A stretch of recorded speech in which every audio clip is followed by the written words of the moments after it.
Good evening, everyone. It's 5:30, so as we always promise, we're going to go ahead and get started on time. I know some folks are still joining. It's great to see everyone this evening. A lot of folks who joined us at the last meeting. We do have a little bit smaller group tonight. I know some folks are out of town, so they emailed their comments, but really appreciate all of you for joining this evening. Joining me, my name is Malini Sims, and I'm a principal planner with the town. And then joining me this evening are Renee Overa. She's a senior planner with the town. Paul Melcher, who's our community and economic development director. Margie Adler, who's our economic development specialist. And then Crystal Frank, who's our destination marketing manager. And as always, we're here to support you all through the conversation tonight. Now, I do believe we all know each other, so I will skip introductions for now, but if somebody joins who it's their first time, we'll go ahead and give them a moment to introduce themselves. I do have a very brief presentation to go through just to make sure we're all on the same page for the purpose of tonight's meeting, but a lot of this will be stuff that you guys have seen before, so just one moment.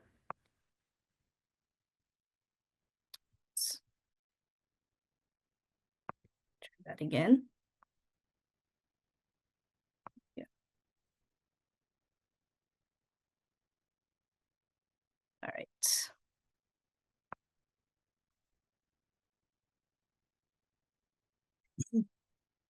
So for tonight's meeting, our purpose is really to focus on getting your feedback on the draft goals, policies, and actions. Again, these are based off of not only what we heard last year through a statistically projectable survey, but also at events and online, but also what we heard from you a couple weeks ago during our last meeting. Our focus tonight is we're going to walk through each of them. I will be sharing a whiteboard here in a moment to walk through the discussion. But in case you want to follow along on your device or at home, you can also bring up the goals, policies, and actions. I did put a link to them in the chat if you look there, but they were also emailed out to everyone before the meeting. Now, I do want to let folks know that these are a first draft, and I want to emphasize that word draft because it really is our first attempt at trying to capture everything. So we definitely want to hear from folks tonight on making sure that it not only reflects what was heard, but as if anything is missing or needs clarification, so we can continue to revise and refine these as we move forward. The revised drafts will be sent out again for further review, specifically also to focus more on wordsmithing, where tonight we're really focusing on kind of a higher level, just making sure everything has been captured. Our aim tonight is also to achieve consensus on these first drafts. So as a group, you defined what consensus means, and some of the definitions are shown on the screen. But ultimately, this consensus is that everyone can accept them. That is a first draft to move forward. We may not all agree with everything, but we can all accept that it's what's best for the community and a right step forward. I do ask that you please keep this in mind as we proceed this evening.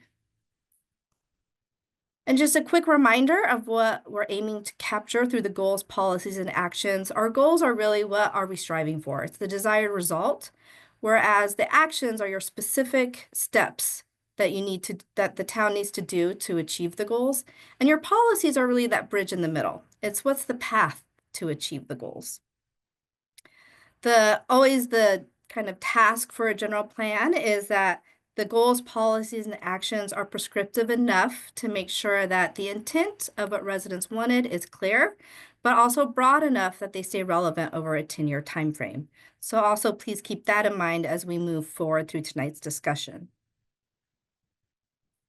Then I also just want to remind folks of the ground rules. We have, as always, a lot to cover this evening, so please try to stay focused on the task at hand and the area we're discussing, and also please be respectful towards each other as we go through each topic. So again, our charge is to create a plan that honors what residents voiced over the past years. So the past year, excuse me, the guiding principle on the screen aims to capture the voices shared through the statistically valid survey, as well as tables and events over the last year. And it is what provides guidance for not only last meeting's discussion, but also, again, those goals, policies, and actions. This specific guiding principle aims to capture what we heard related to employment and workforce. Now, at the end of during this meeting, I'm also going to ask your group to make sure that this still captures resident voices and got it right with regards to the additional guidance you've provided.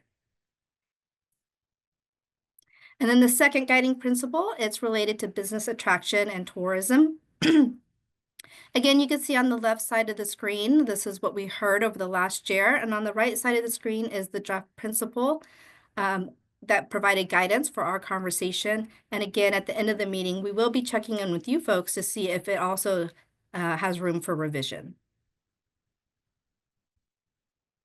Now, we will be using the whiteboard. So if you are with us in other goal, policy, and action meetings, we were not using the whiteboard, but we did get some feedback that the whiteboard was easier to navigate. I do want to remind folks, I will be moving around the whiteboard a fair amount this evening. So I just want to remind folks that you can adjust your view. You can zoom in and out. You can use the hand tool to pan around to make sure it works for you, and that won't interrupt anybody else's view.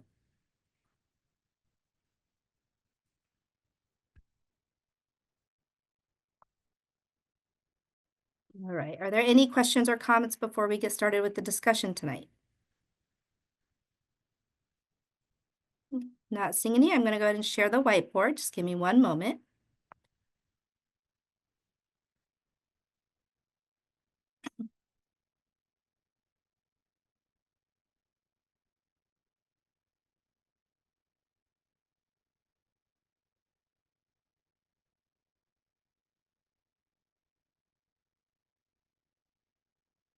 All right, so this is the whiteboard. And again, I know you can't really read anything yet. We will zoom in closer.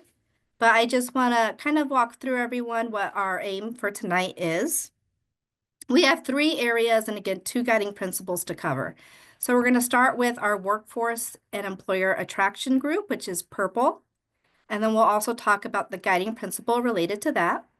We'll then head over to the comments that you provided and information for increasing the customer base and filling empty storefronts.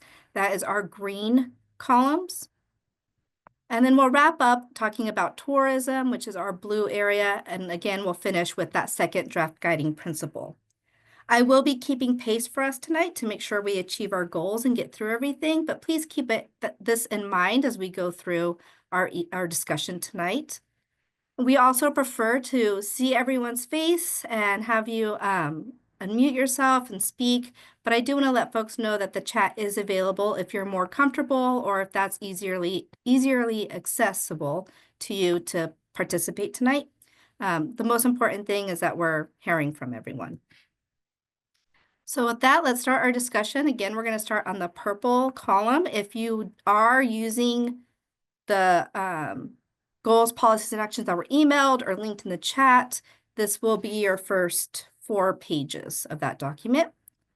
So at the top here, I'm just going to zoom in a little for everyone. Again, I know you can't see it, but this is just for reference. These are all the whiteboard comments that you provided last time. Our focus really, though, tonight is on the goals, policies, and actions. So this table is pretty similar to what you saw in your email. But let me just take a moment to walk us through, and then I will definitely zoom in for folks. So on your left, first column, you see the community guidance. Again, that's what we heard last year, and that's really what shaped this whole conversation. What you see in that purple column, that summarizes all those whiteboard comments that are above this table. And then what you see with the working actions, policies, and goals, that's our focus for tonight. So that's where the aim was to capture the first 2 columns. And tonight, we really want to know, do the draft actions, policies, and goals reflect what was heard through all the guidance from the community, including your own from the last meeting? Is there anything missing, or does anything need to be clarified? So with that, I'm going to zoom in a little bit and try to adjust the view as much as possible. Again, please remember you can also adjust your view using the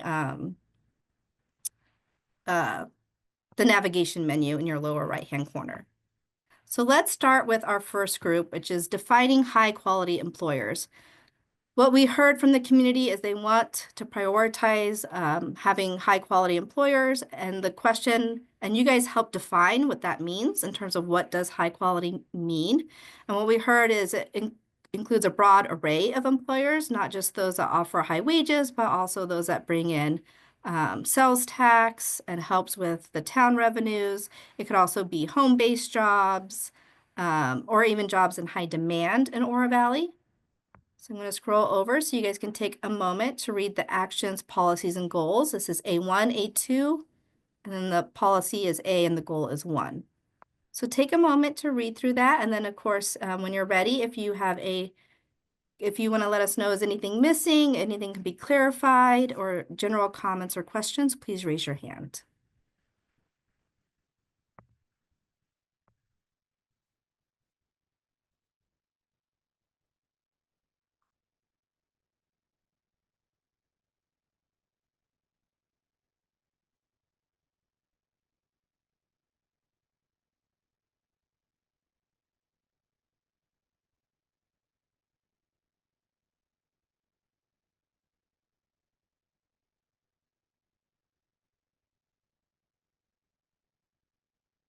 Right, Frank? Oh, and Frank, you're muted. Hold on one moment. How about now? I can hear you now. Thank you. I just wanted to comment on step A2. Mhm. I think that is particularly well crafted. It just, to me, it gives a good direction to the staff and whoever else assists them in carrying out what we want to do with this particular goal.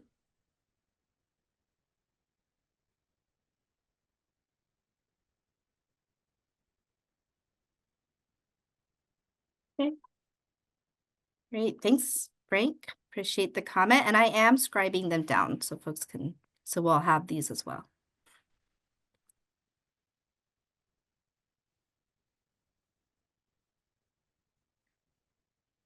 Not seeing any other hands. I'm going to move us down to our next set. So next, we could do these kind of together.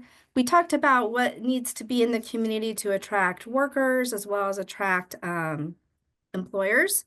And the conversation or the comments you guys provided was better housing, more affordable housing options.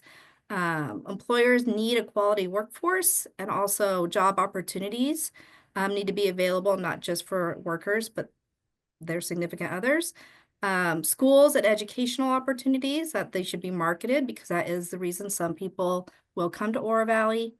And then promoting Oro Valley's great quality of life as well as safety, showcasing strengths to attract employers. So I'm going to again move us kind of over. So now we're in the B's, C's, E's, and F's. So Rosa? So for B1, I went poking around because I thought I saw at one time and I found the Oro Valley Residential Housing Plan. Maybe reference that here that, create, not just create housing or clarify affordable, but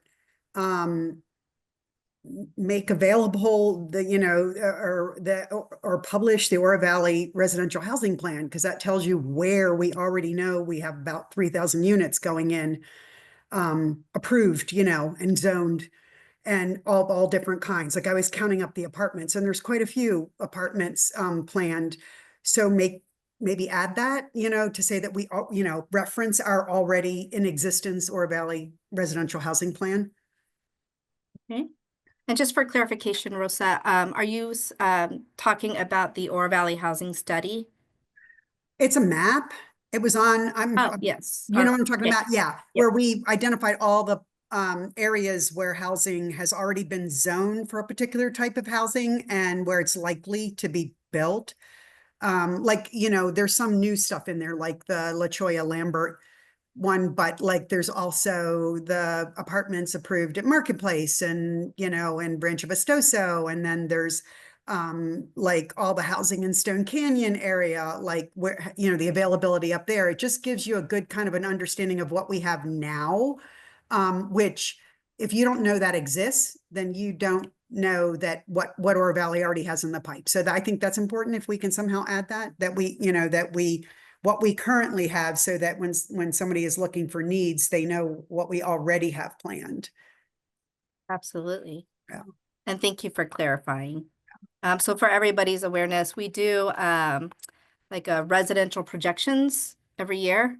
And it is a map, as Rosa said, that kind of shows what's coming in and where it's going. But yeah, we could definitely do a better job of publicizing that and make sure it's included. Thank you. Richard. Did I do okay this time? Yes, All right, perfect. that's some real 3 times now. I'm finally getting it. Thank goodness. So anyway, I always wrestle with the idea of affordable housing because it's a buzzword. And I know we're going to have apartments like going in the marketplace. So they're going to be affordable. And the ones that are going to go over on Lambert Lane and La Cañada, those are going to be affordable. How do we even influence that? Are we talking about, I don't know how to influence. We can say it, but I don't know what it means, because the people that come to this house, come to this town, I mean, they're not going to build inexpensive housing. They're just not going to do it. There's no economics to it unless you're getting government subsidies. So I don't understand it. So maybe somebody could explain that to me, how this is even implementable. Sure. Let me ask maybe Hal or Rosa, you guys are both in the housing group. Do you want to maybe give a quick update on what was discussed about affordable housing with that group? Well, I'll give it a shot. Obviously, we've had a lot of discussion, and I think consensus is that we really can't mandate affordable housing. We can certainly create a situation where it might be built, but affordable housing is a relative thing. You know, affordable to who, at what income scale. So it's a tough thing. Reading the strategy that's shown here, define affordable housing, which I think is something worth doing. But we're not talking about mandating affordable housing. We're just saying create housing choice, which may lead to affordable housing. Thanks, Hal. And then Rosa, I don't know if you were going to add anything. Yeah, just that, you know, it was talked about increasing inventory of houses, that makes housing more affordable. And also education on first-time home buyers always need education. They have no idea what they're doing. So if there's an education program that helps people understand FICO scores and down payments and settlement costs and things like that, then it kind of prepares someone to be in the affordable housing market. Because I think one of the real estate agents pointed out that a $500,000 house is affordable on the Oro Valley median income, but it's not affordable if the person presents with a lot of debt, like they own a couple cars with loans on them, that then puts them out of the market for a house. So that those were things that came up in our discussions as well. Thank you, Rosa. And how does that help, Richard? Back again, sort of. I don't see HSL building affordable houses in Oro Valley, and they're very interested in us. So I just wrestle with how, I mean, it's nice to put it in, but are we talking Section 8 housing? I don't know what we're talking about. So I'll leave it as is, I guess, but I don't see how it's implementable. And so just to add on from Hal and Rosa, we did have an in-depth conversation with the housing group of, and that's why it says to reflect Oro Valley's higher income, of what affordable is in Oro Valley and how it could be customized to Oro Valley in terms of the housing types and the income threshold. So, so some of this would be getting more into those details through the action in C1. Okay, I'm going to go to Bill and then Kristen. Oh, and Bill, let me help you unmute. One would think I could figure that out by now. Though I think, you know, 2 things. I think that affordable housing isn't top on the list that I would want to sign. I think it's fine, and you know, we should have a different levels of entry into our town, etc. But I don't think that we need to make affordable housing a major goal, because I think what normally we mean by affordable housing is multi-family apartments and or condominium developments, etc., that are for really people who are going to come and work at not the entry level, but at a lower level in these companies. So that's just my own opinion. I think we need to make sure that we have the housing that makes sense for our community. And if we have a way of doing it, if we get into the 880 acres to the west of town, and we go into the planning by developers, etc., and because there's nothing around it, primarily, it might be easier to build apartment buildings that might be able to be a little less expensive. But I think, did you guys in the housing unit get input from the businesses? And I saw Kristen's hand was up, I think. But we I don't know where they would put affordable housing for their employees on the scale of focus. And I'm not sure that it would be, but I wonder if you did it or if you're planning on doing that. Yeah, so we did a survey, and it was sent out with the previous meeting for businesses, existing businesses, and cost of housing was the top, what they said was the top factor for workers being here. And also in the housing meeting, we had a resident who also works for the Oro Valley Chamber of Commerce at the meeting in housing and spoke up a lot about her experience. Okay, so again, going back to what is really affordable housing, again, if I were asking an employer, I'd say, for what level employee are you talking about? Are you talking about your executives or the mid-level executives who can't afford a $500,000 house or a $400,000 house? But that's where you wanted us to do it. Or are you really talking about bringing in entry-level folks into being able to live in Oro Valley? Sure. So the policy B and C definitely attempts to kind of give more definition of what types of workers or workforce it's focused on. And then even in B1, it is looking at both permanent and extended stay options. So there are folks like at Roche who they might be here for 2 or 3 months and then they're gone. So they do need somewhere to stay while they're here. And Kristen, I'm sure you can speak to this much better than I can. So I just can add on to it a little bit. So I know this was brought up in the housing group a lot. Affordable housing does not mean Section 8 housing. It does not mean subsidized housing, especially in Oro Valley. Nobody is advocating for bringing in subsidized or Section 8 housing into Oro Valley. It just doesn't make sense.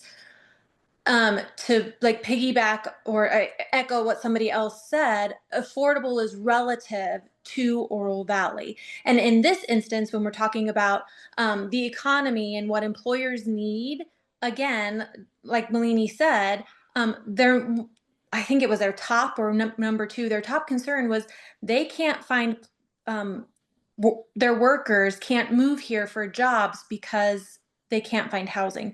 And that's not entry-level positions or those low-level positions. We're not talking about janitorial staff or housekeeping staff. Those people don't move across country for those types of jobs. I'm talking about jobs at Roche and the hospital those people are getting paid $70,000, $80,000, $90,000 and they still can't afford a house by themselves. So affordable housing is still, again, it's relative to Oro Valley. And to Rose's point, again, when you create an environment that encourages more housing, it's simple economic supply and demand. When you have more of something, the price comes down. So I think that's what we're talking about here is creating healthy environments with a mix of different types of housing. So you've got your stone canyons, you've got your low density housing, you've got your mid density housing, you've got your high density housing and apartment styles. Just having a healthy mix of all of those naturally makes things more affordable. thank you, Kristen. And I do want to let folks know is one reason we are addressing affordable housing in the 10-year plan is this is the first time Oro Valley has to have the housing element, and state requirements specify you have to have policies related to affordable housing. So that's one reason it's in there. And then Hal, I think you wanted to speak. Yes, I'd like to follow up a bit on what Kristen said and then comment on something else. I obviously we've had a lot of discussion in the housing group about housing, and one of the things that I think we've emphasized is that there needs to be a middle kind of housing. Kristen mentioned that. We're not just talking about apartments or single family, and so that's something we've discussed a lot. We basically have a broader choice of housing types within the community. Again, they may not be affordable, but they may be attainable for some income groups that otherwise couldn't afford to buy in Oro Valley. And speaking of buy, I think we've also emphasized that we should try to focus on owner-occupied housing as opposed to rental housing. We want to get people invested in the community if they can. I think that was something a lot of the participants favored. I'd like to shift a little bit to another item, which is F1, market OVs, quality of life, so on. I think that's fine. It says to attract families, businesses, and workers. A little over a month ago, a website survey came out that showed that Oro Valley was the top place in the nation, not just the state, for wealthier retirees to locate to, in part because of its safety.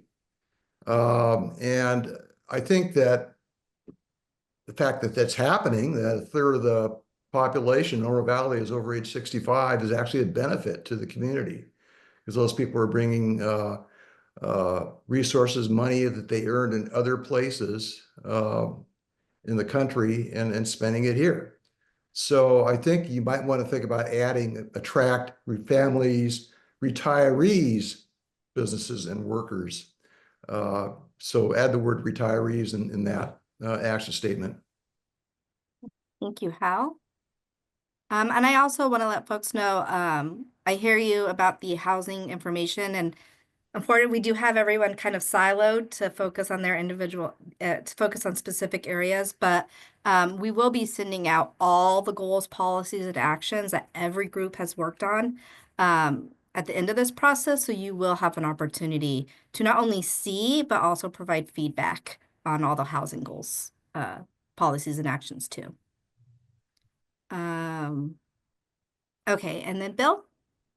Yeah, just to follow up, I think affordable housing so far in Oro Valley is a hot button, because there's so many residents who do automatically go into Section 8, even if they don't know what Section 8 is. And you have to spend time then, if somebody's trying to do something, helping people understand what we're really talking about for the general plan to emphasize. And so I think we have to be very careful how we word it and explain all the things that we've just heard from Hal and the others. You know, in whatever we're going to do with a housing group or whatever, that people understand that's what we're talking about. You know, all those things.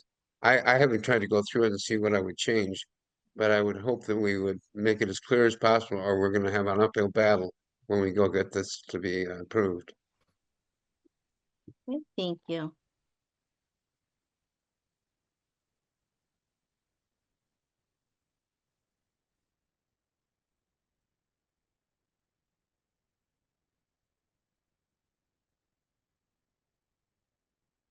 All right, just one moment, just trying to get your thought down. Okay, Tony, then JJ, then we'll go to Rosa. The fact that this group is economic development and there is a separate housing group, are we bound to keep the word affordable? I think from an economic development and supporting business being able to come to Oro Valley, the key for housing is that it is accessible, attainable, adequate in terms of its the variety of housing available. I agree with some of the other speakers that the word affordable is generally thought of as in some way subsidized housing. And I don't think that's the intent here. I think it's a matter that for our economic development goals to be attained, people have to be able to live here, and just having adequate housing available at all different spectrums, to me seems, for this group, maybe the housing group wants to confront the affordability side, but we're more focused on if a business moves here, their workers can find housing of some sort. Tony, you hit the nail on the head with adequate and accessible, I think. Okay, thank you. And yeah, Thank we you. definitely could keep that one in with the housing group. You're right. They did talk about affordability in much more detail. The only reason we had it on here is in the whiteboard comments, there were some about having affordable options. So that's why we placed it here. It seemed like that did come up with this group as well, but we can definitely look at the wording to have one that's more focused on accessibility, attainable and accessible. Were those the two A's? I think I heard. Adequate. Adequate. Adequate. That's it. Thank you. All right. JJ, then Rosa. Thank you. I support all the comments thus far. I would also add on accessibility. It's important to get workers that are already working in Oro Valley currently do not live here. For example, people who work in the hospitality industry, the hospital, turning beds, food and beverage, that sort of thing, to make sure we can get them to and from Oro Valley on public transit. When I interviewed the large employers many years ago, that was a real concern. They have workers that live in South Tucson and they're one-car families, and if that car breaks down, it's really limited on getting them to and from the workplace. So I would encourage us to address getting current workers and future workers that cannot afford to live in Oro Valley to and from Oro Valley. Thank you. Thank you, JJ. And we will talk about transportation here in a moment. We're almost there. So in a minute, you'll see those goals, policies, and actions. Maybe to wrap up the housing conversation, Rosa, then Hal, and then we can definitely move on to transportation. So I agree with changing out affordable, and then the next bullet item, identify appropriate locations and develop zoning strategies for additional housing, maybe add that. Yep. And then that way you have that covered. So you have a plan to go forward. That's all I had. Thank you. And then Hal? Yeah, I think what we're really talking about is housing choice, having a variety of housing types to choose from. And so maybe that should be the emphasis here rather than affordability. I'd also, I'm going to put on my AARP hat. I do some volunteer work for AARP, and the word accessibility has different meanings when you're talking about seniors. We're talking about really the kind of house where people can get around if you have disabilities. Is otherwise called universal design. So you might want to be careful about using the word accessibility in this context. Thank you, Hal. And that was, I think, my mistake. It was adequate and attainable. So, all right. So let's move down to E and F and D. So E is focused on, sorry, I keep moving on, you guys. E is focused on education.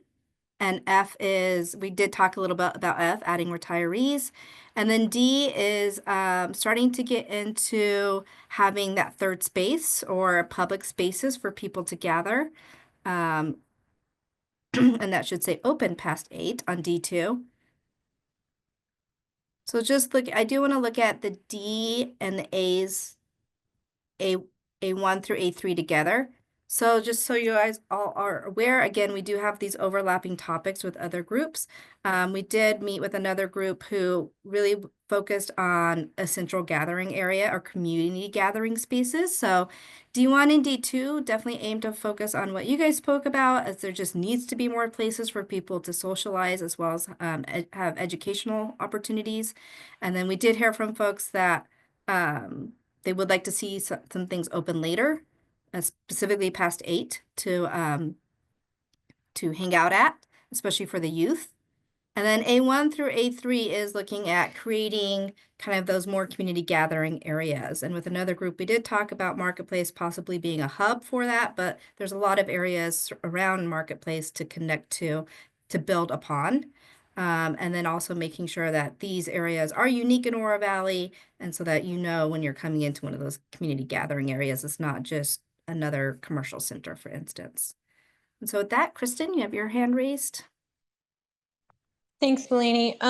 Can we add maybe on E1 another bullet that's like other local organizations? Because that could be the chamber, it could be Startup Tucson, it could be Local First. You know, there's several different organizations that can be in that area. And then also on F1, and maybe I haven't read far enough ahead, but market Oro Valley's quality of life, exceptional educational opportunities, safety, and other strengths to attract families, businesses, and workers.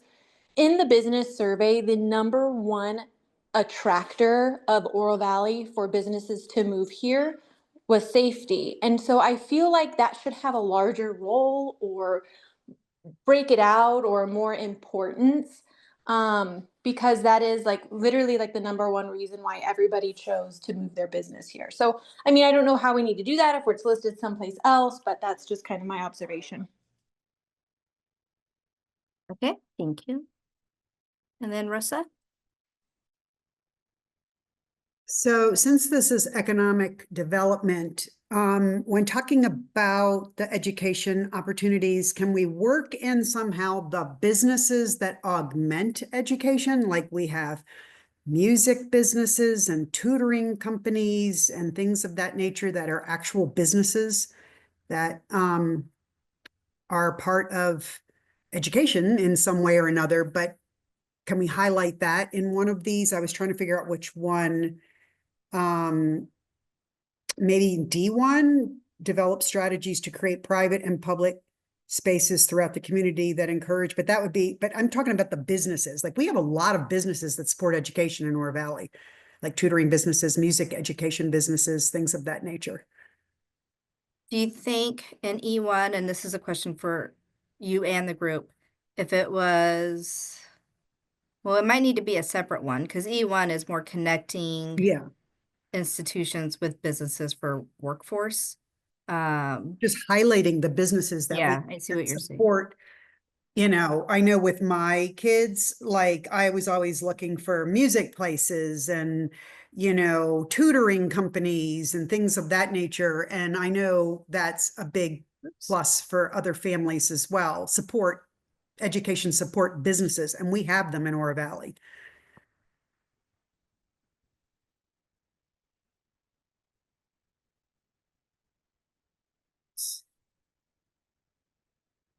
Over here.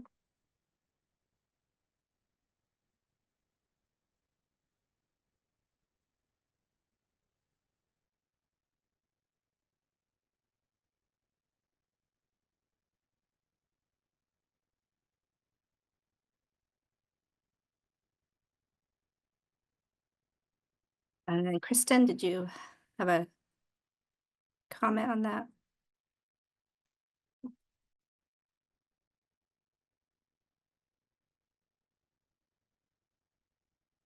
Nope. Kristen?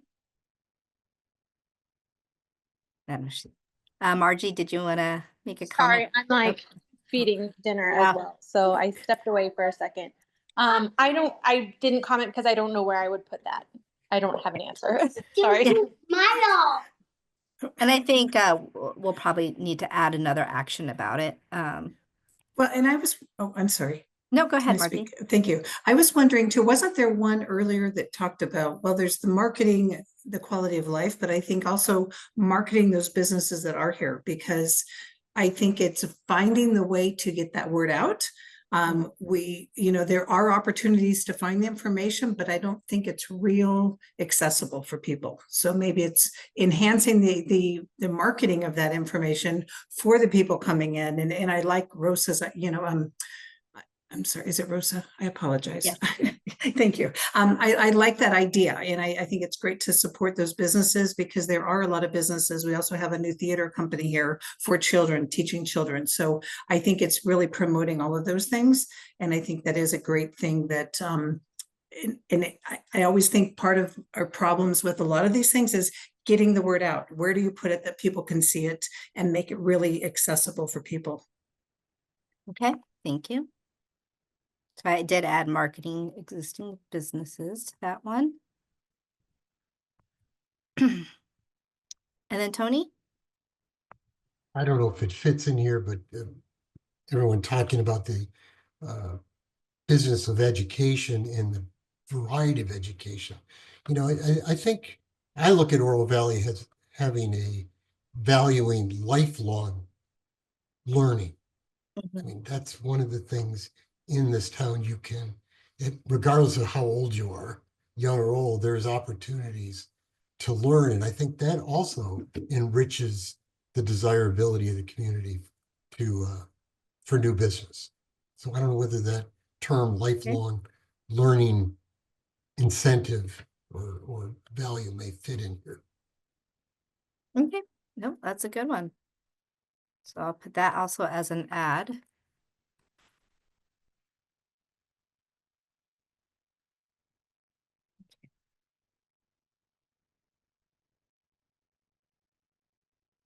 All right, so again, looking at D1, D2, A1 through A3, it was looking at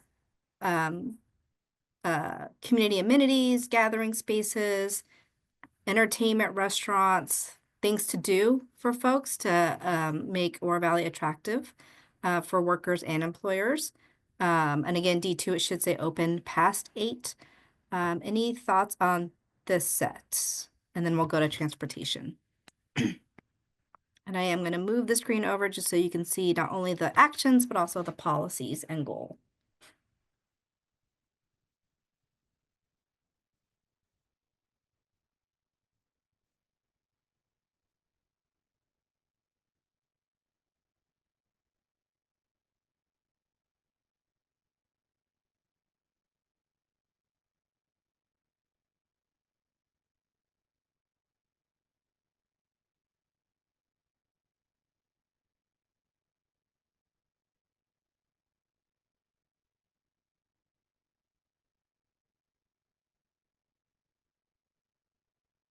Like folks are still reading, so I'm going to give it a moment.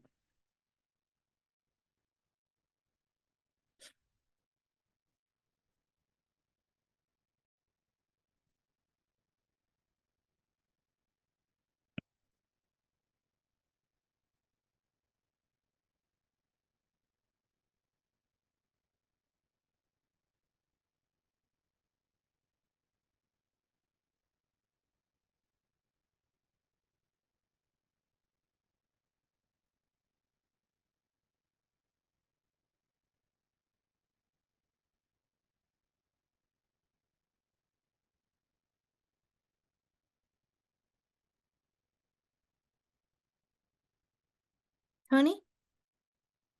Related to this topic, and this may not be the right place to discuss this. And I'm looking at visitor information, creating awareness of gathering places. Right now, I'm in battle with trying to reach somebody with the state in terms of being able to put some brown and white directional signs on Oracle because it's a state highway. If you think about how difficult it is for people to find things off of Oracle Road. You wouldn't be aware of the Linda Vista Trail, the Push Ridge Tennis and Golf Facility, the I mean, there's not even really a sign for Steampunk Ranch, I don't think. That makes it easier for people to find some of our gathering places or recreational places. You know, and I've tried with the town and they say, well, it's a state issue. You got to deal with the state. And I've tried with the state. The tourism person says there's a way to do it, but ADOT won't answer my calls. So if we're going to be a place that welcomes visitors, this is going to be an issue because that's the main arterial coming in and out of Oro Valley to north and south at least. Yeah, no, good point, Tony. And I don't exactly have a solution for you, but you're right. It would be needing, we would have to work with ADOT to put anything up on Oracle. All right, I'm gonna move us to the last area for this, for workforce and employee attraction. We did talk about about transportation. And as JJ pointed out, it is important that there's ways for people to get to and from work. We do, especially with our commuter routes, looking at public transit, but also making sure those routes are safe. And I think Oracle Road was brought up. So when we're looking at reducing commute times, or reduce commute times as our policy, the actions under that are looking at new transportation modes, seeing if there are corridors for more bus routes, specifically commuter bus routes, opportunities to relocate or establish satellite offices in Oro Valley. So for instance, Raytheon, if there's an opportunity to work with them. And then some of these other ones are specifically from our group who talked about transportation. You guys did bring up that there were some issues with Oracle Road and its safety, so I did want to just present these to you as well as maybe as being also associated with improving safety and traffic flow. So this is A1 through A6, and if you're using the document that was emailed or in the chat, it's the 4th page in your packet.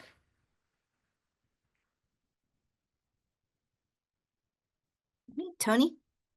Okay, and another beef on this one is I don't own an electric car yet, but I don't know where any public charging stations are in Oro Valley. And again, if we're trying to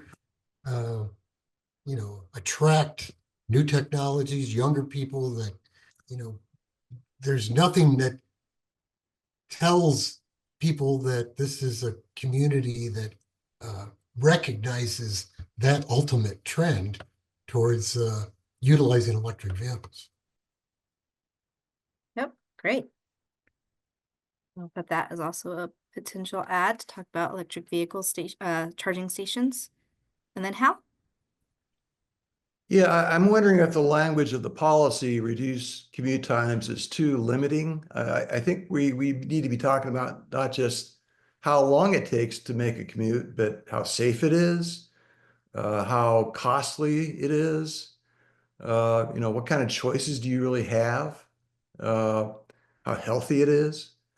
So I think those are all things that need to be factored in, not just how long it takes. Safety, cost. Safety, costs, yeah, those are two key points, yeah. Okay, thank you.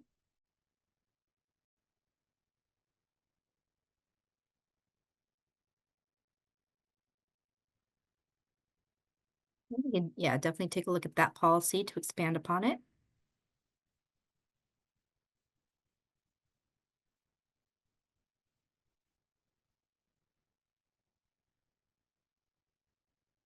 Yeah, other comments about the transportation, and JJ, I'll check in with you. Since you brought it up earlier, do these help kind of address your thoughts towards transportation needs for workforce and employers? Yes, they do. I know a lot of people that, including our son, who's lived in Oro Valley for 25 years, and he drives back and forth to Raytheon every day, just about, down Oracle. His big tip to us is just drive down the center lane of Oracle and try to hit the lights right and go early. But because he has 2 Teslas, he's told me it would be great to have Tesla charging stations at Oro Valley Marketplace and or some of the hotels. You see those up in Hilton type of properties. So the Tesla will tell you right where they're located. But thank you for letting me weigh in, Melanie. I appreciate it. Thank you. Okay, so zoom out for a moment. Okay, so what I heard is definitely there's some ads to make sure that businesses are marketed, including those that help support education, making sure the value for safety is clear, looking at charging stations, and then there were a couple others in there as well. We need to take a look at the word affordable, specifically of how it applies to, or how housing applies to workforce and employers, using those words like more attainable and adequate housing, focusing on housing choice. And then a couple other ads, yeah, for the charging stations and everything. Well, there's a couple hands up, so let me go to Bill, then Richard. Yeah, I think it may be part of this. I don't know how we're defining business friendly. You want to bring employers in here. They don't want to climb up and keep pushing up the boulder and watch it come back down. And I think that it's important that we say that we want to be a business friendly family place.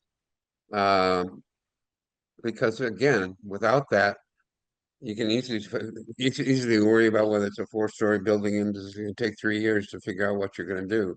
So I don't know how we word it, but I would like to see us put that out there that we would like to be a business-friendly community. Okay.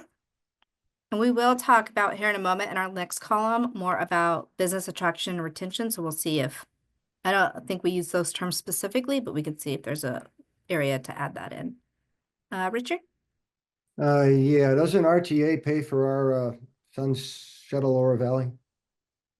Yes, I do And believe if so. if we don't get RTA next, what do we do? Isn't that part of public transportation? Isn't that like a really important part? I mean, because I see that shuttle around everywhere. So we don't Yes. like anything in here about that. Is it somewhere else? So yes, the Sun Shuttle and the Dial-A-Ride are funded through RTA. And yeah, there's the RTA next that will be on the ballot this November.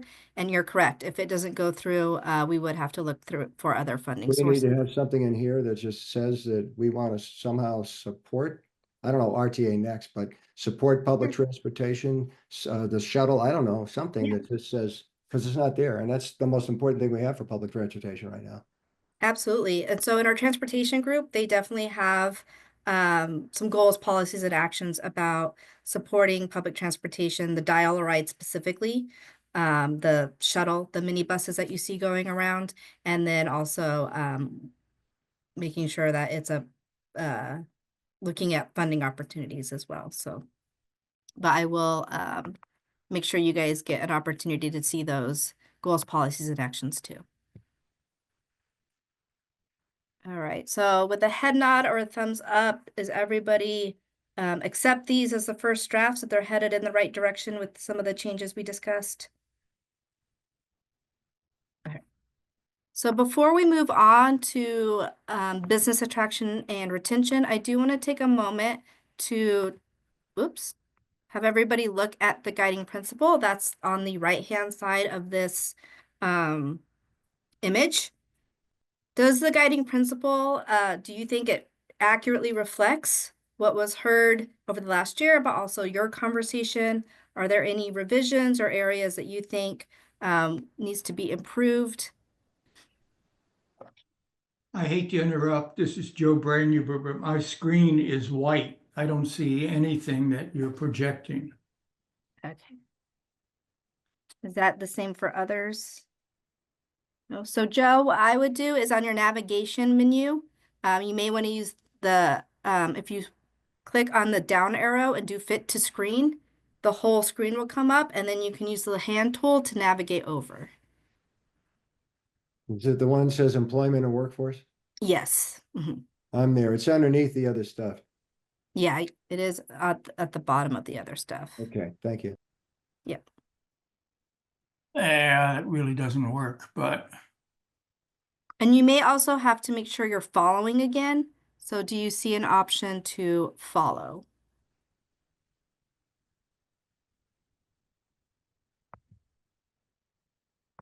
where's that option? I've never had this problem before, so I'm a little. No, it's okay. let's see. If everyone will give me a moment, let me just stop sharing the whiteboard and I'll reshare it. And that should make sure everybody can see it. I see you. Yeah.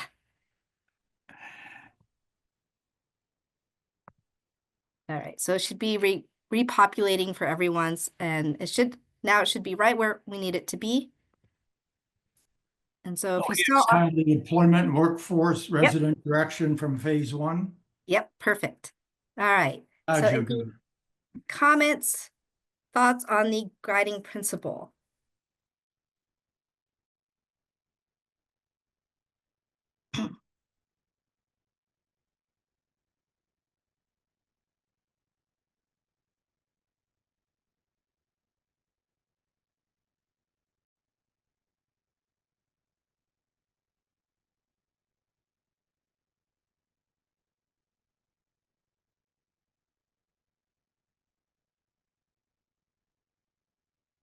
I'm good with it.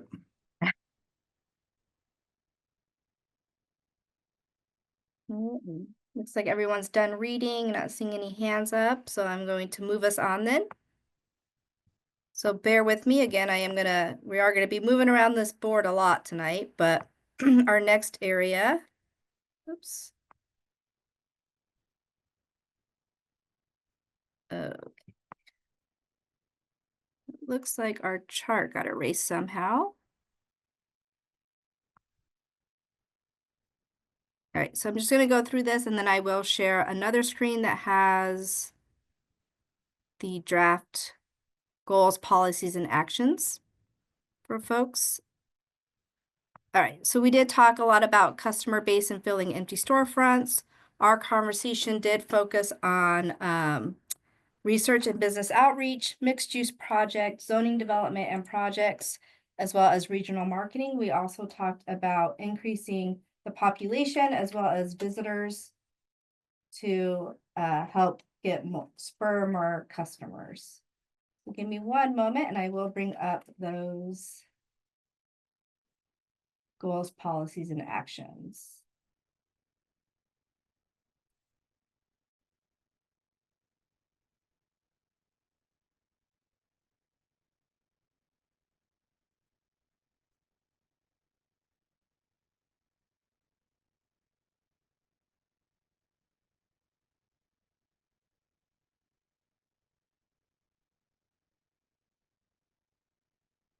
Okay.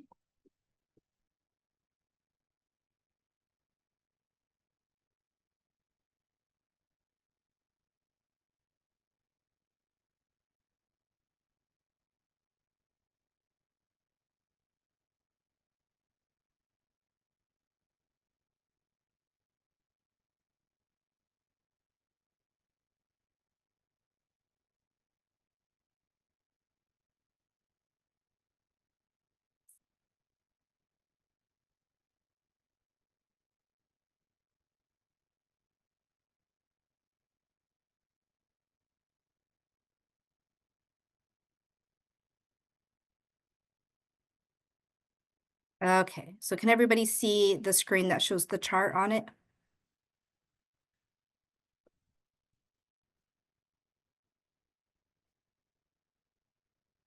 Is everybody able to see that? Sorry, Mr. Head nods. Okay, thank you. Thank you. All right, so looking at the goals, policies, and actions for customer base. Again, we talked about conducting research and business outreach, supporting mixed-use projects, having clear zoning and development process, regional marketing, and then again, increasing population. On the left-hand side is what we heard last year. Folks definitely wanted Oro Valley to be more self-sufficient. They also wanted to make sure that empty storefronts were filled, but also businesses were in place. And then largely people wanted more restaurants and retail. Again, the green column is what we heard from you all. And then the columns that are outlined in blue is our focus this evening. So I do want to give folks a moment. Let's start off with our G's and H's. And I will be still describing your comments. You just will not see those come up on the screen.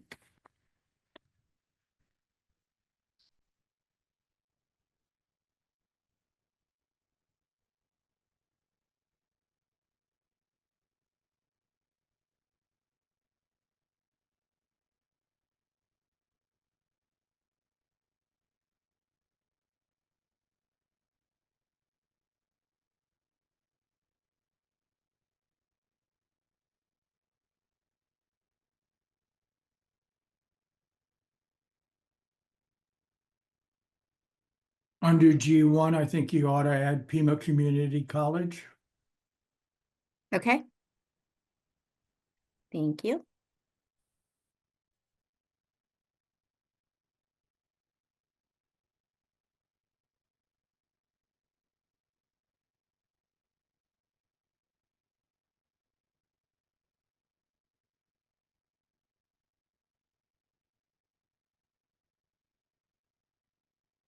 And as Margie stated before, we definitely on G2, there's one about expanding outreach and marketing of resources, but we could also have another one just about expanding marketing of existing businesses as well.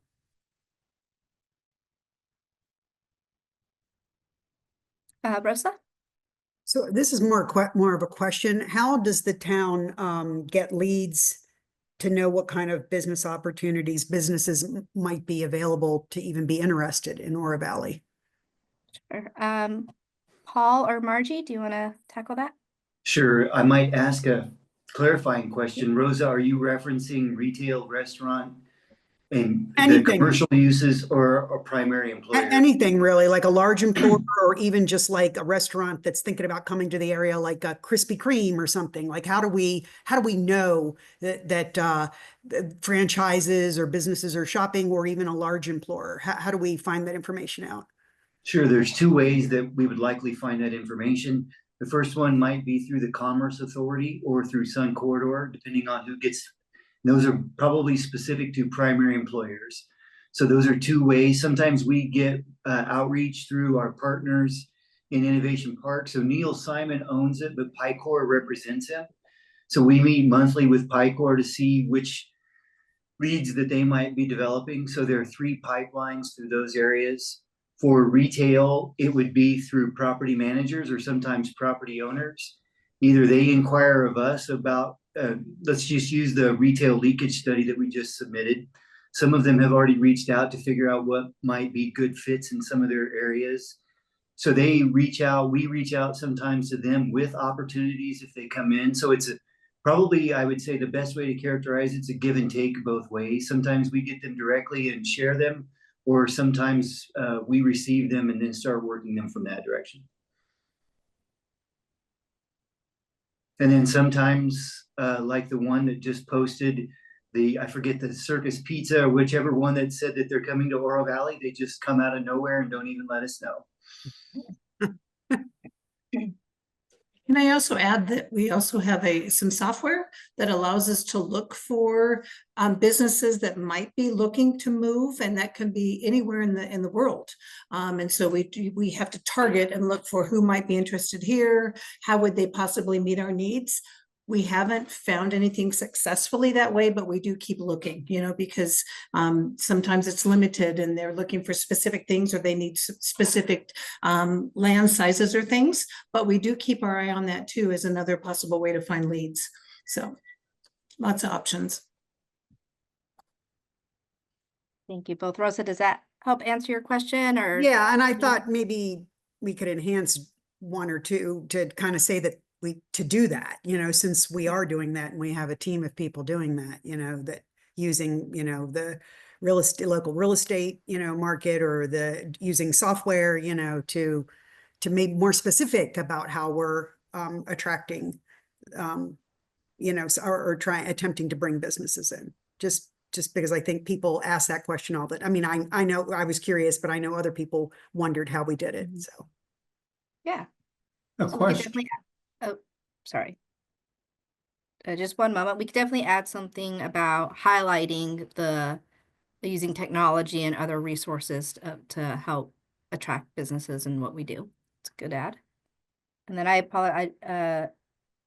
I do ask if you could please raise your hand. That way we're not talking over each other. We're going to go to Richard, then Tony, then Joe. Do we have another group that's looking at annexation strategy, or are we the only group that talks about that? So there is another group, and actually for you all, I know annexation's been brought up with finances, and it's also brought up here, but we'll be looking at that even more in depth with the land use meetings and development meetings starting April 3rd.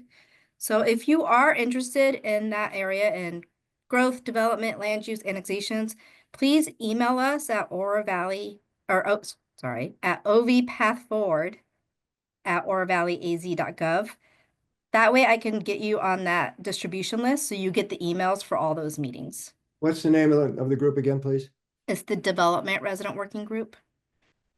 And they start April 3rd. They'll start those more in-depth discussions. But with Okay. that said, if you think K1 or K2 needs to be, anything needs to be added to or clarified, as it relates to, especially as it relates to economic development, we can have that discussion here too. I didn't think it needed to be added to.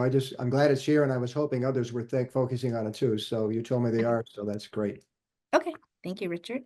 And then I think it was Tony, then Joe. Would it be fair to say that there's two primary motivators for businesses to look at Oro Valley? If the entrepreneurs, technology startups are, quality of life, the safety component, and so forth. In terms of retail, would it be fair to say that if you want to open a restaurant or a retail store, that you want some assurance that the town is going to continue to grow? In other words, that there's an opportunity to have more customers over time. And, how do we communicate that? I mean, there's the conflict in terms of, our natural resource limitations that, are we running out of water so we don't have enough? We can't grow much more than what we have. How do we communicate that this is a place to open a restaurant, because not only is there demand today, there's going to be even more demand tomorrow. And even with the quality of life folks, that there's assurance that we'll have adequate water and resources for the future. Is that a fair component that we need to, acknowledge and communicate? Yeah, maybe ask the group. I do think when it comes to, growth, and we'll get definitely into this more with our April discussions, is although annexation is there, and that's a possibility, as well as infill and redevelopment, we do know that it will be probably balanced growth in very specific targeted areas outside of annexation of what's left. And that was also what we heard from residents. There was many people are worried about growth. It was about a 50-50 split of if Oro Valley should grow or remain as is. So it will need to be strategic in that notion and balanced. But what does the group think? Does there need to be an action similar to, as Tony pointed out, similar to the employee one about marketing our strengths to attract retail and restaurants? And if I'm misrepresenting your question, Tony, please let me know. Bill? Oh, and Bill, you're muted.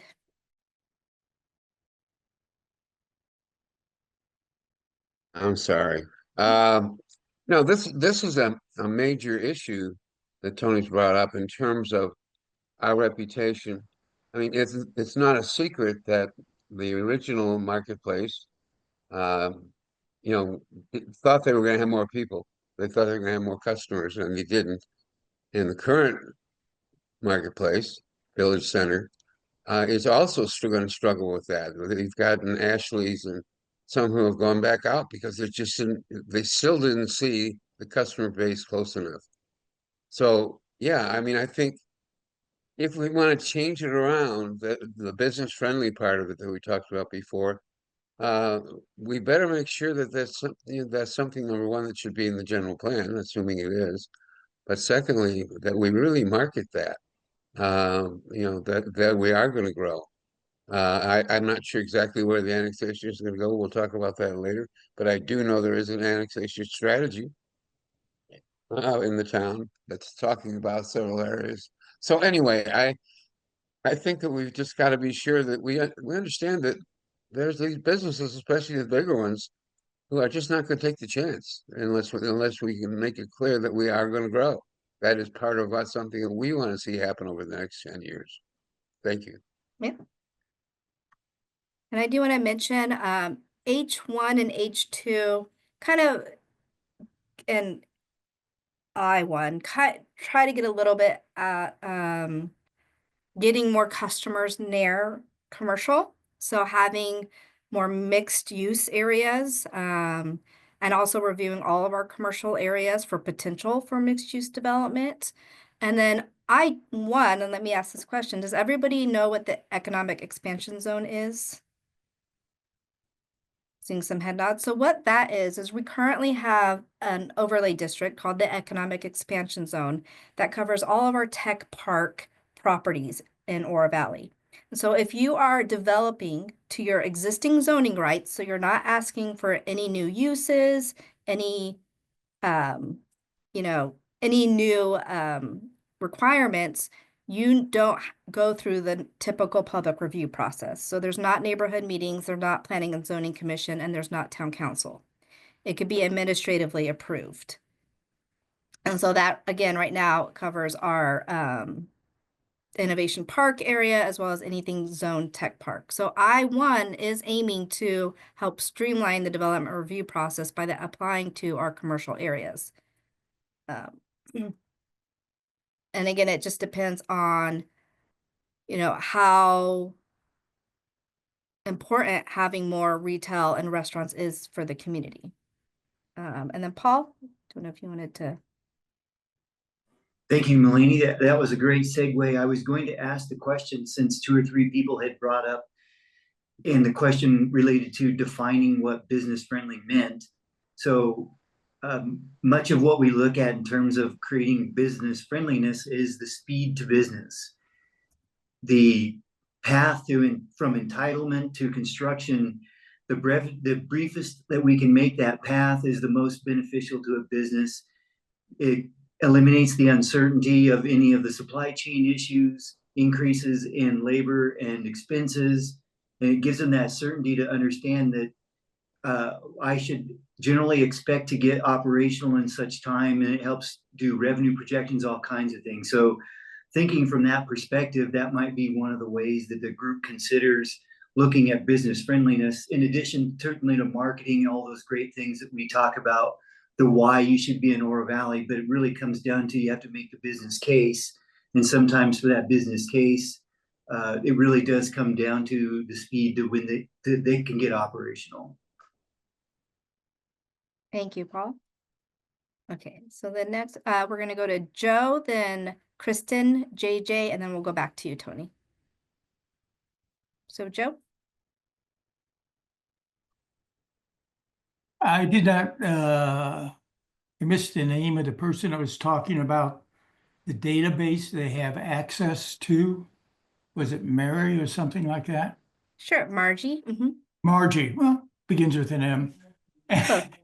I apologize, Margie. No problem. It brought to my mind, if we have this database of attributes that companies are looking for, do we have a database of attributes that we can have or provide to the types of businesses that we would like to be here?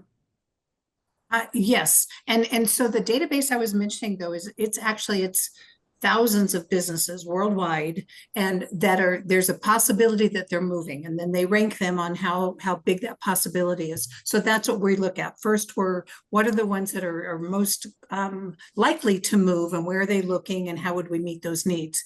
But then as far as what the town has to offer, we do have our economic development website, chooseorovalley.com, and we put all of the resources that we provide businesses are on that website.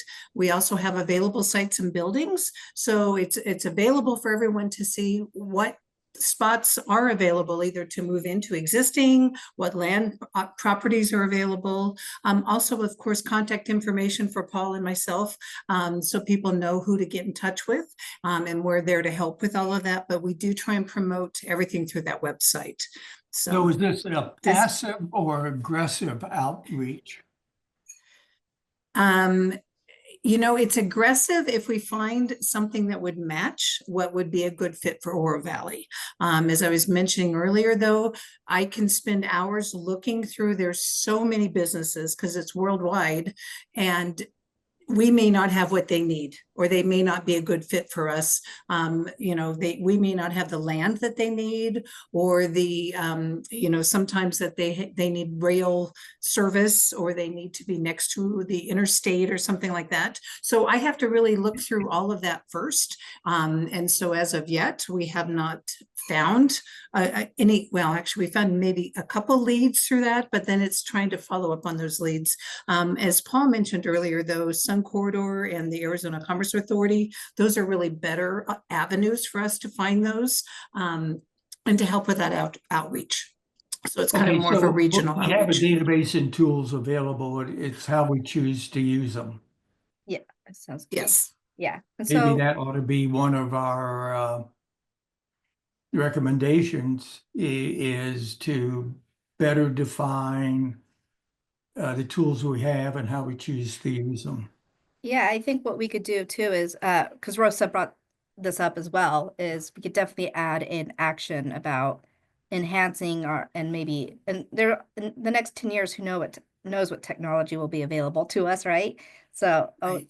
enhancing and using opportunities to utilize technology, websites, our existing things, and improving those to recruit businesses. So absolutely. And can I add one more thing to that too? And that, as Paul mentioned too, we do work within, primary employers. What are the things that you're looking for? So we do rely on them to help us find what would be the businesses that might be like a feeder business into the larger businesses here. So it is really an ongoing process, and we work really hard at it, but it might be a good thing to add in here too, to continue that. And as Malini said, there might be some new resources and software available to help in that search.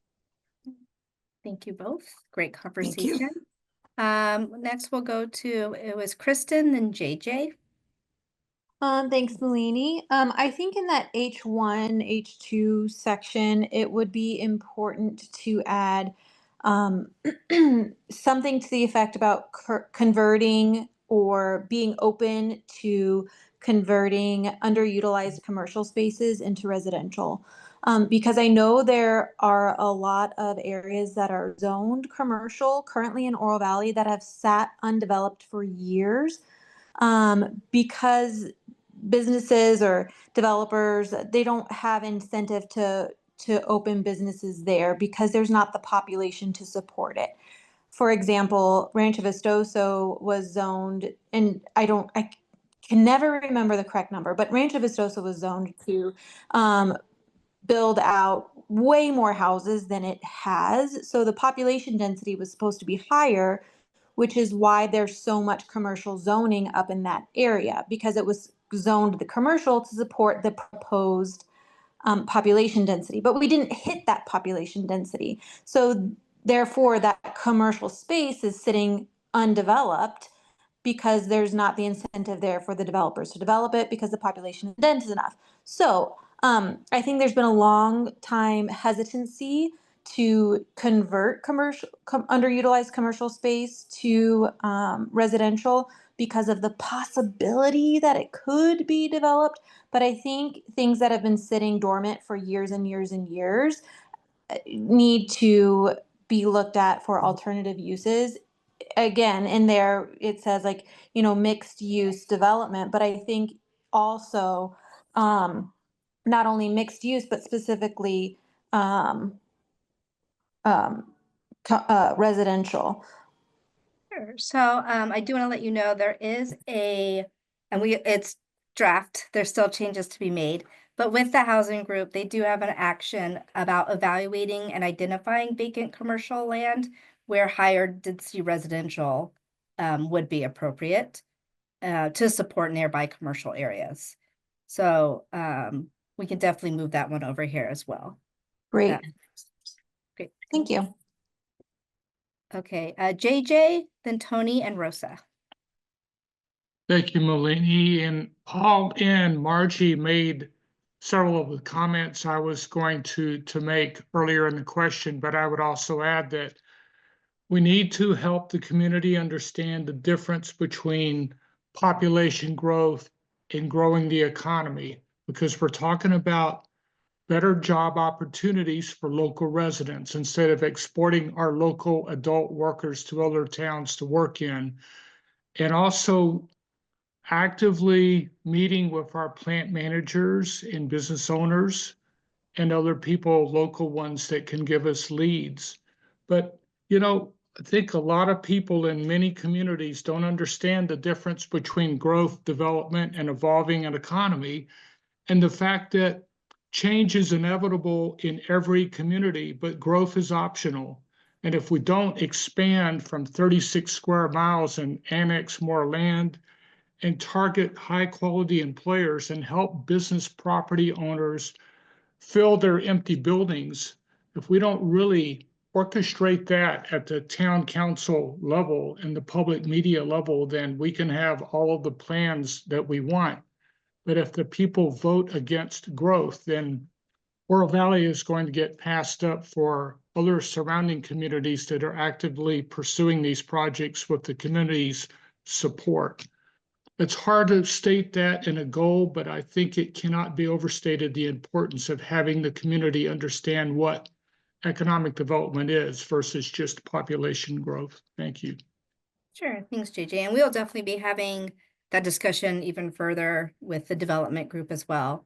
As how do we have that balance? I don't think honestly we can go in a completely pro-growth plan or a no-growth plan.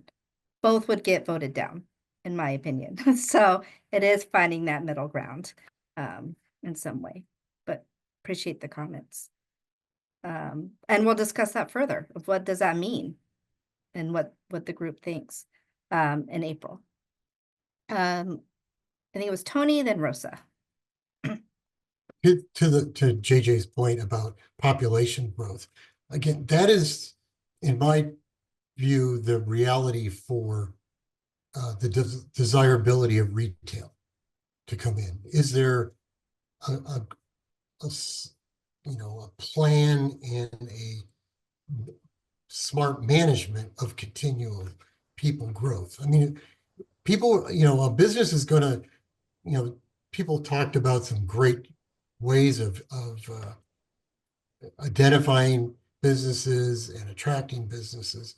But one very simple thing is people are going to look at where's the town going? In 2018, Marana and Oro Valley were separated by just about 1,600 in total population. Last year, that number was over 10,000 more in Marana than Oro Valley. Well, that's why more retail businesses are moving to Marana. There's just more customers that are really there, and we have to, that in this plan, I hope we're able to just, as Malini, as you mentioned, people have to understand the consequences. No growth isn't going to work.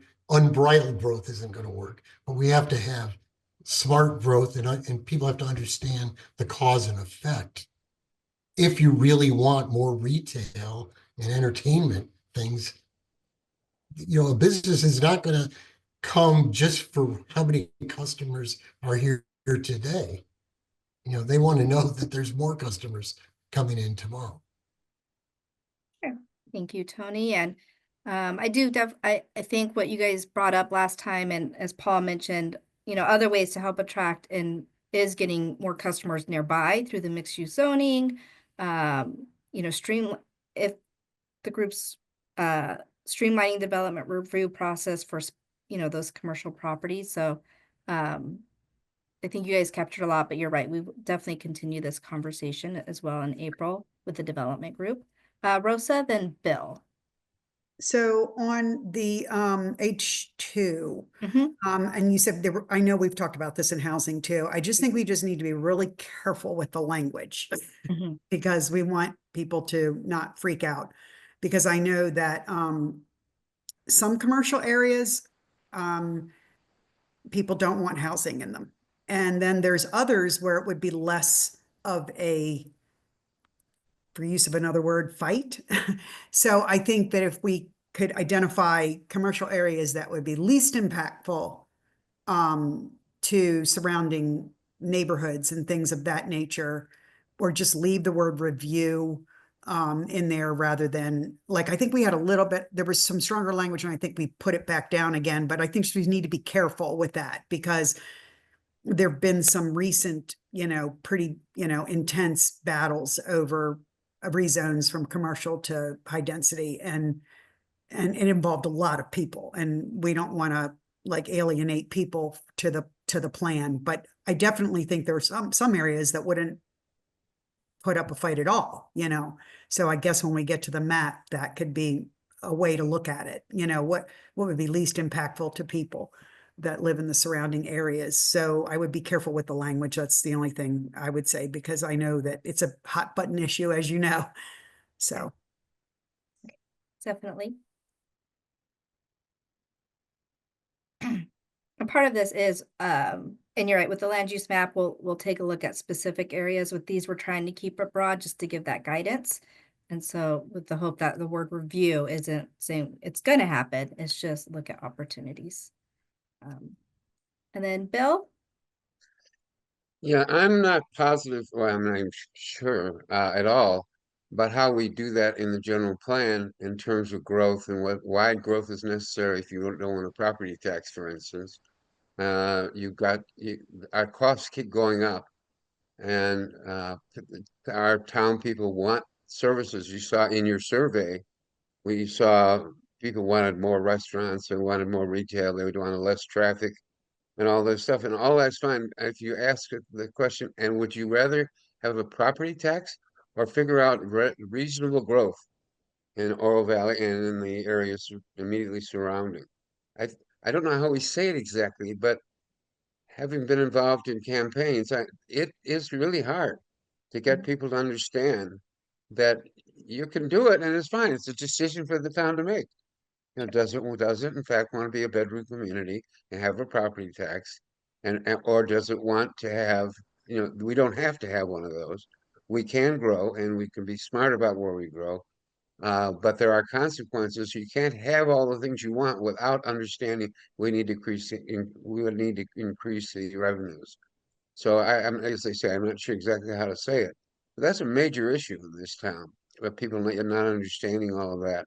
And until the roads and the parks and the police force all start falling apart, nobody's going to ever pass a property tax anyway. So I think we just got to be aware of that. That's an issue, and can we put it in the path forward in a way that makes sense to have it in there? Because I think it's an important issue for the town. Thank you. Yeah, so I'd also invite all of you, it's online now. You can look at the guiding principle for development and growth. It's on OV Path Forward. If you go to development, I think it's called Growth and Development page.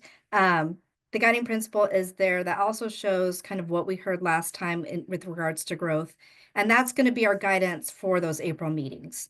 And you're right, it's tricky and to kind of craft the wording correctly, but again, we're going to be looking for that balance and strategic opportunities.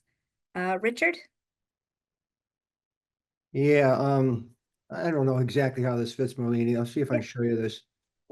I cannot Yes, see you it. can't see it. Okay. No. I was gonna show you, this is the problem we have in Oro Valley. It's real simple.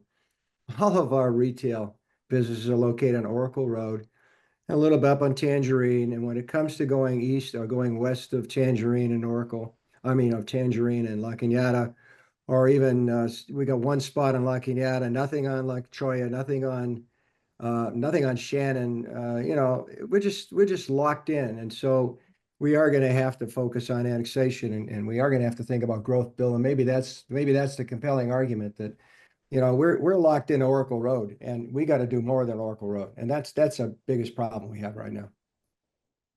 Yep, absolutely. And yeah, and when I say balanced strategic growth, annexation is, definitely still is on the table and part of the conversation. So we'll be looking at even the planning area, which shows some of those areas. All right, any more comments, questions, or additions to this table?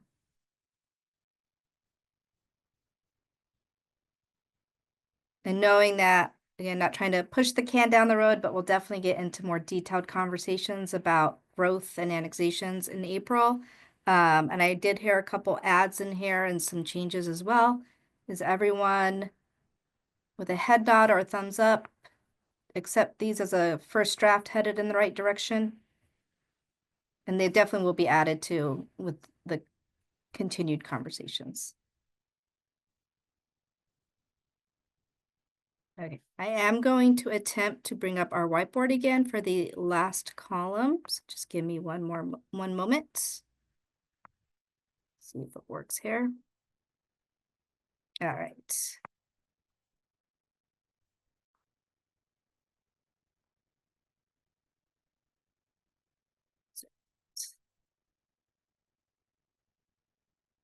Okay, so looking at this table, this is our tourism table. So it was the end of our conversation last time as well. So what we heard from folks last year was they were prioritizing visitor and tourist attractions as well as hotels and resorts in terms of supporting them.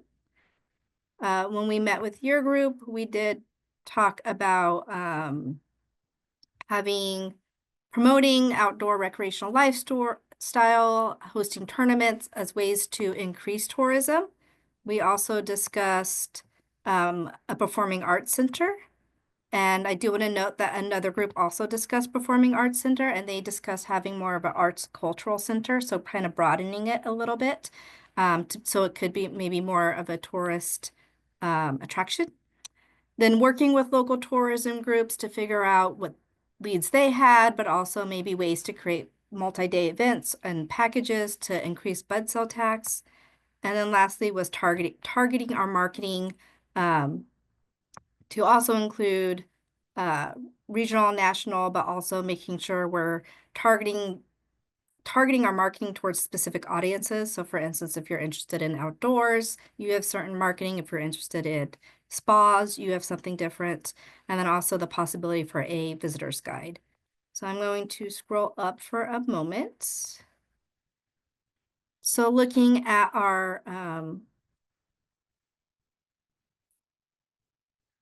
action goals and policies, we have an A1, A2, and A3. We can start there.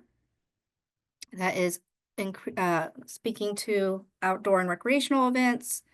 I think it was Tony who also brought up if you're having these events, making sure businesses know so they can leverage the opportunity to increase customers. And then also the Performing Arts Center is A3. Or Arts and Cultural Center, excuse me.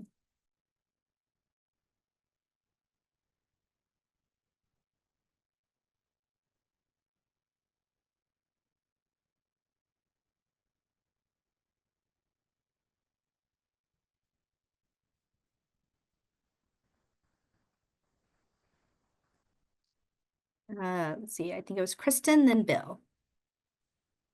Melanie, I think I mentioned it um, briefly at one time, but I don't think it was the right time that I mentioned it. But I think kind of working in strategic planning for Parks and Rec so that we can use those different town assets for economic development, for tourism.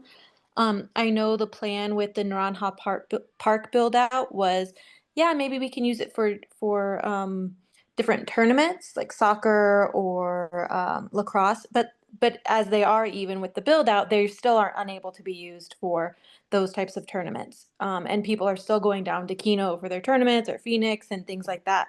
So I think being intentional and being strategic when we spend our Parks and Rec development money, keeping those things in mind of how can this be a return on our investment. So maybe adding that language somewhere in there around A1. So in the third bullet point, that's where we aim to capture it.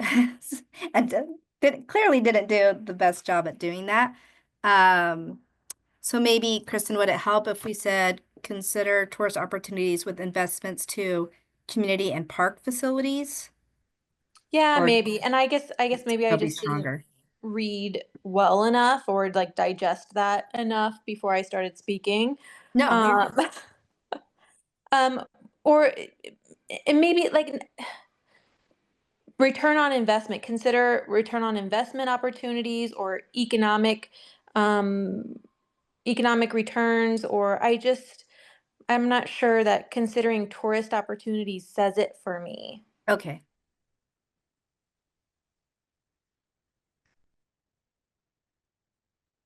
Thank you.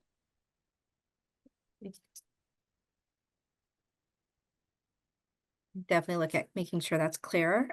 Bill and then Hal.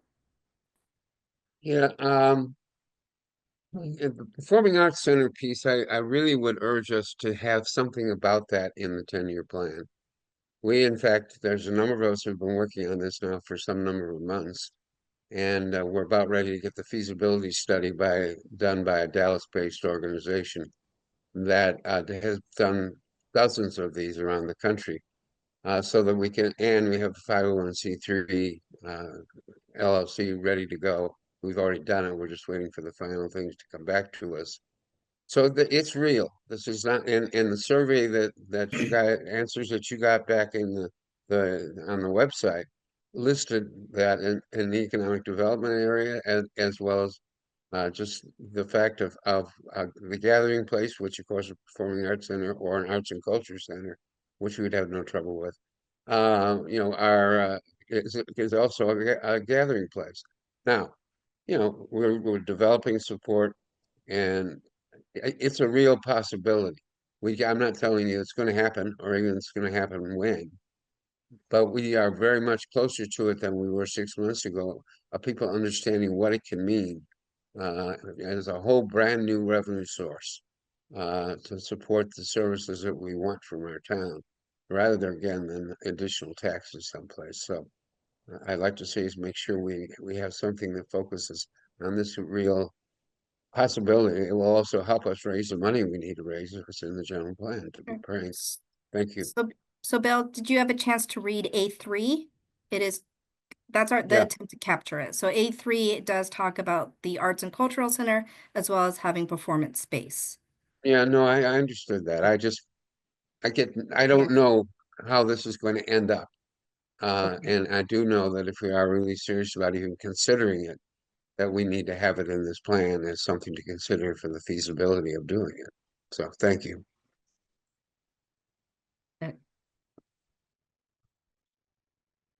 And I guess to clarify though, Bill, are you have suggestions to make A3 stronger, or I need some guidance, I guess, in terms of Well, just I'll have to thinking think about about it, Melanie. Okay. I have not, All right. I Yeah. don't know. I don't have an answer for you right away. Okay, that's totally fine. Yep. And Hal? Yeah, looking at the language of, I guess, the goal and the policy, one thing that's not mentioned, and maybe it should be, is seasonal residents, those who are here part of the year. But obviously they leave in the summer.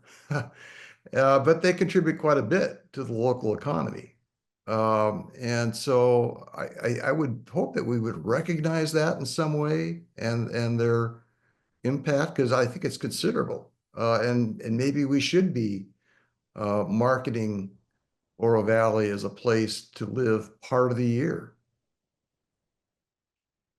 Okay, and clarifying question also for you, Hal, do you think that might fit under the one where we talked about to attract retirees, Yeah. families, seasonal residents? Things Yeah, like I mean, that? some retirees are going to be here year round. Sure. Some are going to be here part of the year. But either way, they're probably going to be bringing some income into the community. So I think it's something really, I don't see any clear recognition of that anywhere here. I think we got to try to do that. Okay.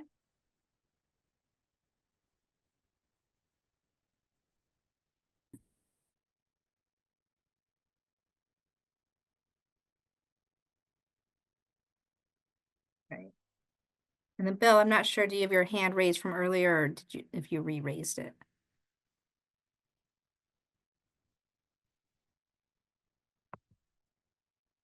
Okay.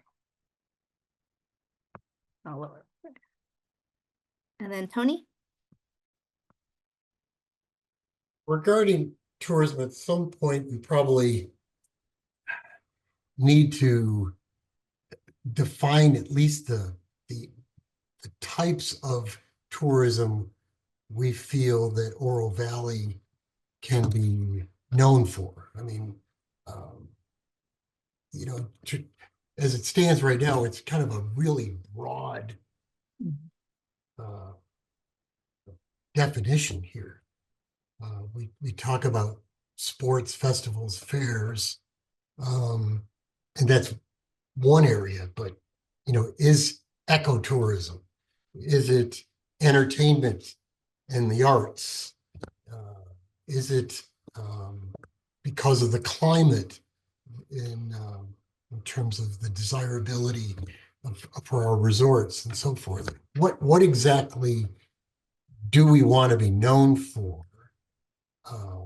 I think Oro Valley has the opportunity to be recognized as a true destination, not that differently than a Sedona, because of our physical presence, the Sonora Desert, Push Peak, the climate for the winter months at least, and so forth. So, and to Bill's point about the Performing Arts Center, that could be an anchor, something, you know, similar to, you know, the Santa Fe Opera House or St. George's Tuacahn Center and places like that that become destinations. I'm a Colorado guy, so, you know, Red Rocks and so forth. So,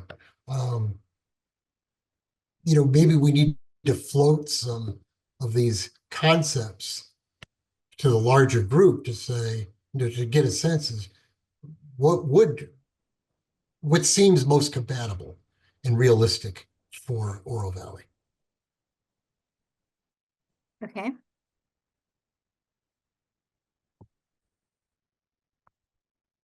Yeah, and we could definitely like define it on a broad level in the 10-year plan. I would be cautious of defining it too much in the 10-year plan, but Paul, maybe you have more to add Well, on. Melanie, I might ask a theoretical question.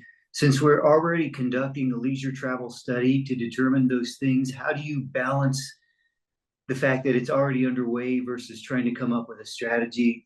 Because it seems as though the development of a policy is already underway and it'll be done by the time this is even voted on. So I'm just asking Good point. maybe it's just a question about process and how you balance those things.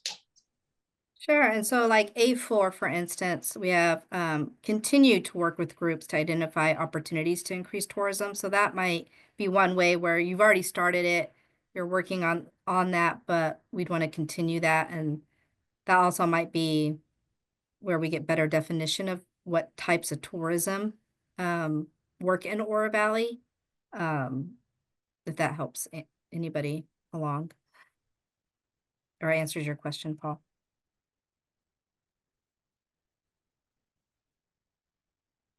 Okay, we're gonna go to Joe, then Rosa, then Bill. I believe we should have in here somewhere how we market and utilize the, I call it the golf course, but the Nature Conservancy area, that 190 some acres of trails and hiking and bird watching and those kind of things. Just watching people go by, I think if properly marketed with appropriate restrictions as to the impact on the immediate neighbors, it would be an excellent source of potential drawing people in. And I think we ought to work that in there somewhere. Sure. So we kept it broad under A5 of just creating a marketing strategy to market things that help bring people in. So I guess for the group though, do you feel that we need to be a little bit more I specific? think we ought to be a little more specific in terms of the Nature Conservancy. Oh, I call it the golf course, and I know that's politically incorrect, but there's a lot of opportunity and political infighting on how that should be used, but I think we ought to identify it as an opportunity. Do others have thoughts in terms of specificity? If, because to some of your points, we do talk about recreation and community events, but we don't talk a whole lot about other opportunities for tourism. So I'd like to hear from the group on that end. Let's go to, I think it was Rosa, then Bill, then Richard. So on A4, maybe to Paul's observation, maybe implement the Ora Valley marketing, whatever he called it, use it its official name, implement that plan if it's being developed now, because then in the next 10 years, that would be what we'd be doing. And then I agree with Joe too, that we could probably highlight the kinds of recreational amenities we offer here, because we're an outdoor place, especially in the winter. So, we could get specific on tourism to winter tourism, and then highlight things like the outdoor recreation of the different kinds of outdoor recreation available to people who want to get out of the cold. And that extends even to like the months of like April, like it's still really cold in the Northeast, but it's freaking hot here, you can go swimming here in March. So I guess beef it up a little bit that way, like winter tourism, and then kind of outline a little bit in more detail the varied kinds of recreation we have available in Ora Valley. And we have a lot of different kinds. We have live golf, we have dead golf. That's what I call the preserve, the dead golf course. But we also have swimming and, hiking and biking. And so I think if we just highlight, it's a great place for winter tourism, and then highlight the recreation as one of the things that people love about Ora Valley is you're outdoors in the winter. So those are my two comments. Yep, thank you. Yeah, so maybe to your comment, and Tony and Joe's is beefing up A5 specifically, and maybe adding some to be a little bit more specific about what types of tourism we're talking about. And just to interrupt, you would be amazed at the number of people walking on the former golf cart path that have cameras, that they're looking for the owls and all those kind of things. And I think that's a strong marketing type of action, because a lot of people who are birders are relatively affluent and they're winter visitors. Yeah, thanks, Joe. Got the comment down, and yeah, we'll work on A5. And the specifics would come out of that strategy. And then it was Bill, then Richard. Thank you. I think it might have been Tony, I'm not sure, raised the issue of what do we want to be known for? Mhm. And I think I've said this in other meetings from the path forward. What got Judy and I to come here 19 or 20 years ago was its reputation for culture and the support for the arts of all kinds, not just performing arts, because we felt that to set Oro Valley aside from other communities. I think we already had that. If you go back into the history of Oro Valley, it's from the public art and other things. But I think that we need, I think we can be known for that, and I think we may have it all right here at the Performing Arts Center, but maybe there's also another place where we can put it in, and maybe another group that just says we really support it. We're different than Marana because Marana can do what it wants. It's got so much open space and it's shopping centers and blah blah blah. But we are different, and if you like cultural arts, etc., then you can also you want to come to Oro Valley along with all the other reasons why you live here and why people want to visit here. The second thing I would like to say is the idea of I don't know that we want to say implement the plan because we haven't seen the plan, and neither is the town council. And so I mean, maybe there's a way to say continue the effort to do that with the eye toward implementing that plan over the next 10 years. But I'd be careful on saying we're going to do it because not that I don't trust you, Paul. I just don't know what it says, and to say we're going to implement something that we don't know our town council will even approve might be a little overreach, maybe. Yep, good points. And I do know the Arts and Culture Group appreciate your comments, Bill. They definitely also brought up how culture is a draw for tourists as well. So we'll need to make that connection with these. Richard? Unmute, good. Are we working with Marana and other communities to generate tourism? I mean, are we sort of doing this all alone? And can't we work with state parks? Isn't there a way to work with we're just a little town. Yeah. So I don't see anything, maybe I missed it somewhere in here that says, hey, we should be working with other entities in the area to really bring people in. I know Paul can probably answer about that, but I think we're trying to do that, right? Yeah, and definitely, you're right. It's not in here, so it probably needs to be added. And Paul, I'll let you. No, if you're adding it, then I'll let it go from there because I know we're getting close on time. But yes, we are working with Marana on a 5-year North Pima County tourism strategy. Thank you. And that could also be one of continue to work with and build those relationships to share resources for tourism. Okay.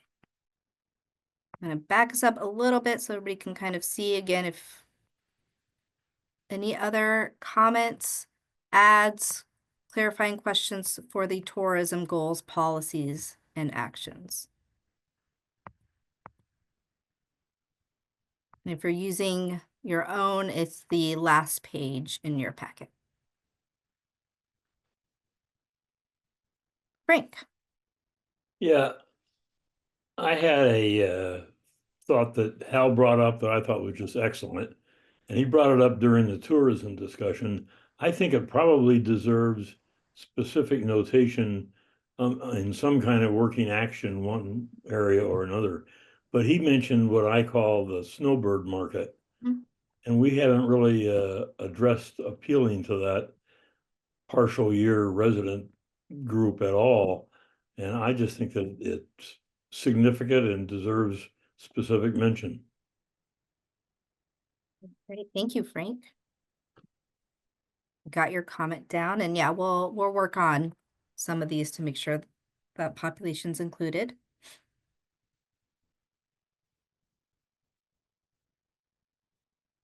All right, does everyone accept these as first drafts headed in the right direction? You could shake your head, thumbs up.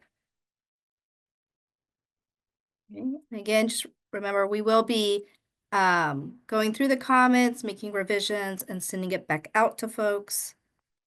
But I just want to ask, in general, what I heard though from folks is that the first draft of goals, policies, and actions related to economic development and tourism are headed in the right direction, with some changes and knowing we're going to add to it, especially with the annexation and growth conversations.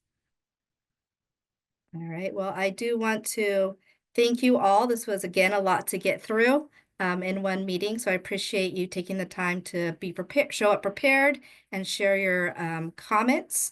The next meeting for this group is April 9th, and that will be an online meeting. It's Wednesday, April 9th, from 5:30 to 7:30. It will be online. I will, before the meeting, send out the RSVP as well as the revised draft goals, policies, and actions for town finances. So this will be our second meeting about town finance goals, policies, and actions. But our focus really is on the different revenue sources and community outreach, the two areas we didn't have time to get through last time. And then I will definitely include some of you that have shown interest on the email distribution list for those development and annexation meetings coming up in April. But of course, if you don't get an email from me, feel free to email me and let me know, hey, put me on that distribution list. We want to make sure all of you who want to be invited and included in those discussions are. And then Frank, you had your hand raised. Do you have a question or nope? Okay. All right. So with that, anybody have any final questions, comments about process or schedule? No? Well, I want to thank you all again for joining tonight and have a good rest of your Great evening. job of herding the cats.